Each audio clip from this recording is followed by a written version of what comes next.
السلام علیکم ورحمۃ اللہ وبرکاتہ۔ ایک دن ملا نصیر الدین اپنے گدھے کو گھر کی چھت پر لے گئے۔ جب نیچے اتارنے لگے تو گدھا نیچے اترنے کا نام ہی نہیں لے رہا تھا۔ بے حد کوشش کی مگر گدھا جوں کا توں تھا اور مسلسل بضد تھا کہ نیچے ہرگز نہیں اترنا۔ آخر کار ملا تھک ہار کر خود نیچے آ گئے اور انتظار کرنے لگے کہ شاید گدھا خود نیچے اتر آئے۔ تھوڑی دیر گزری تو ملا نے محسوس کیا کہ گدھا چھت کو لاتوں سے توڑنے کی کوشش کر رہا ہے۔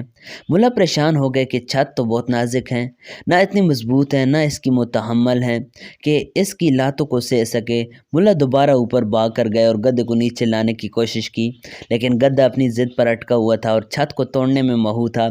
ملا آخری کوشش کرتے ہوئے اسے دوبارہ دھکا دے کر سیڑھیوں کی طرف لانے لگے کہ گدھے نے زوردار ملا کو لات ماری اور ملا نیچے گر گئے اور پھر چھت کو توڑنے لگا۔ بالآخر چھت ٹوٹ گئی اور گدھا چھت سمیت زمین پر آ گرا۔